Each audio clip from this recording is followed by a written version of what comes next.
ուրեմն մոտ 2 շաբաթ առաջ սոցիալական ցանցերում մի հարցազրույցի հետ կապված բավականին մեծ աժիոտաժ ստեղծվեց, խոսքը վերաբերվում է Ռուսաստանում ֆորմալ առումով ինոագենտ, այսինքն գործակալ համարվող Ալեքսեյ Վենեդիկտովի եւ իմ գնահատմամբ Հայաստանում ազդեցության գործակալ քոչարյանական մեդիայի մի ուրեմն հաղորդավարի հարցազրույցի մասին էր խոսքը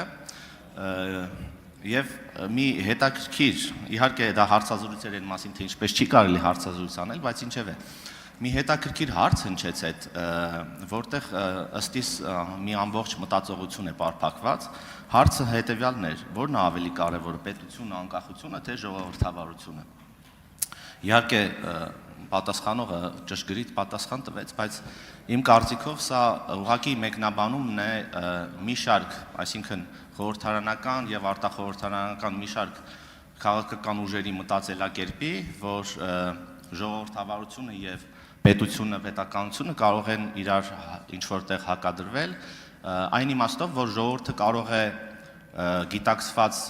որոշում չկայացնել, ընտրություն չկայացնել եւ գոյություն ունեն եւ կամ պետք է գոյություն ունենան մարդիկ, էլիտաներ, որոնք պետք է վերցնեն պատասխանատվություն եւ օրինակի համար զիջեն անկախությունը ինչ-ինչ բաների ուրեմն երկրի պահպանման համար այն տեսքով բնականաբար ոչ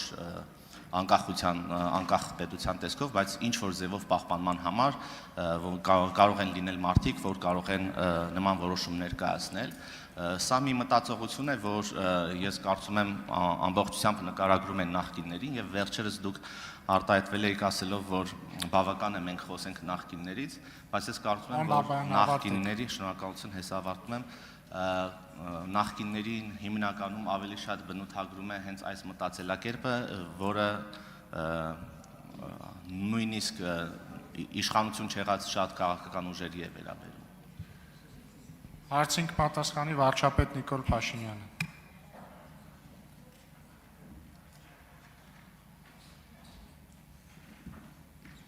Շնորհակալ եմ պարոն Բաբայան հարցի համար։ Ես կապես կարծում եմ, որ մենք պետք է դադարենք խոսել նախկինների մասին, որովհետև խոսելու բան էլ չկա։ Ինչ չենք ասել։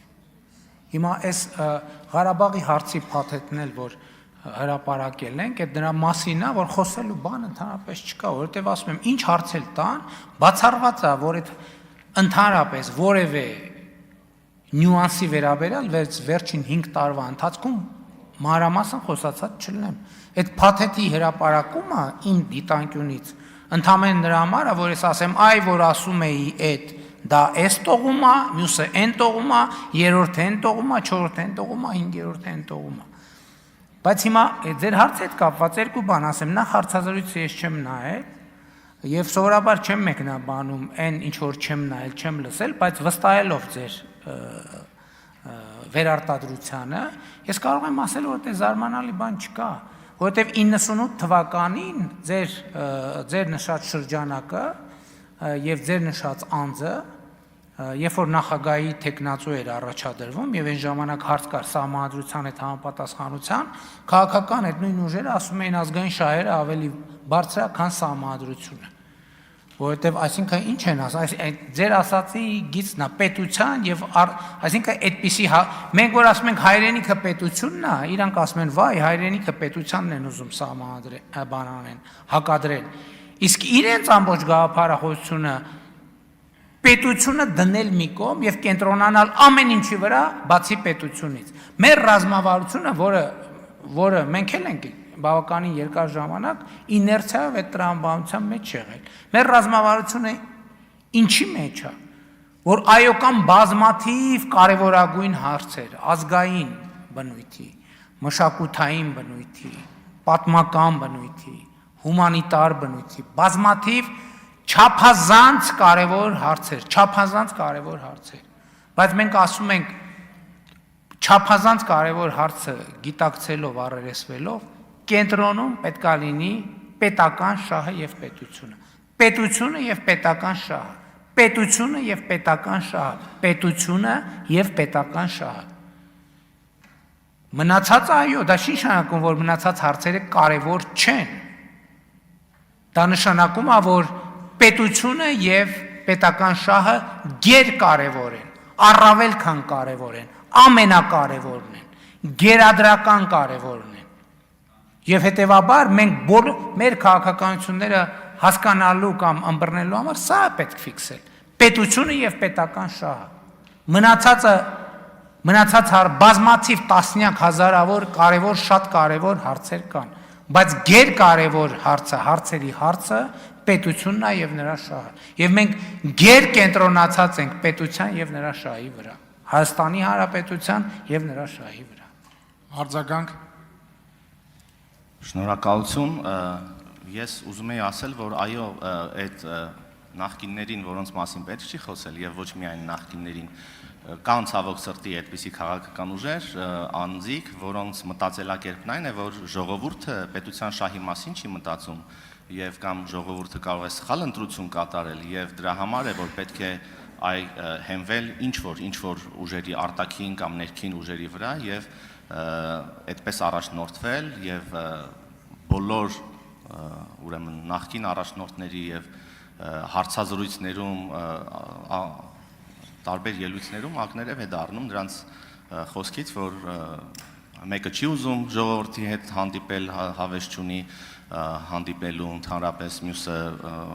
հիմնական շեշտը դնում էր բուրժուաների վրա կամ բանակի վրա, էլի չհամարելով, որ ժողովուրդը կարող է իր ձեռքը վերցնել իշխանությունը։ Ամբողջ հարցը սրանում է, ինչպես անել, որ այդպիսի ուժեր, այդպիսի մտածելակերպ առհասարակ արմատախիլ արվի։ Շնորհակալություն։ Դե տեսեք, մենք տրվում ենք այդ սադրանքին, գալիս ենք ժամերով խոսում ենք Ռոբերտ Քոչարյան, Սերժ Սարգսյան, նախկին SSS ու արդեն բան չի մնացել, որ չասենք, բայց խնդիրն այն է, մենք ինչը չենք ասում։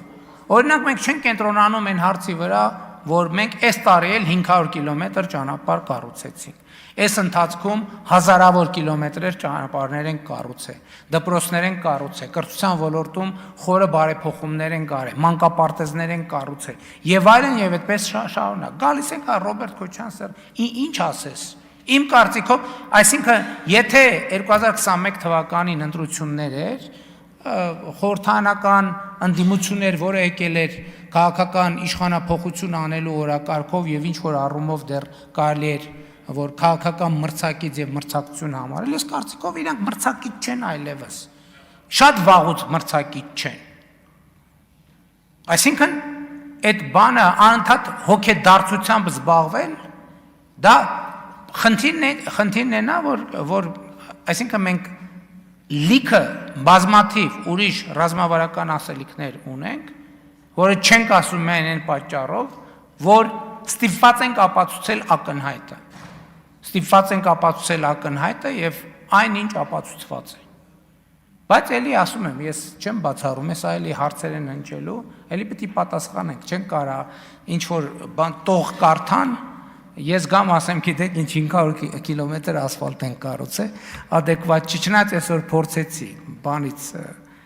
հարցը բանի մասին էր, ինչ որ թղթի մասին էր, ես փորձեցի առակացից մեջբերում անել, տենց տրամադրությունը կամած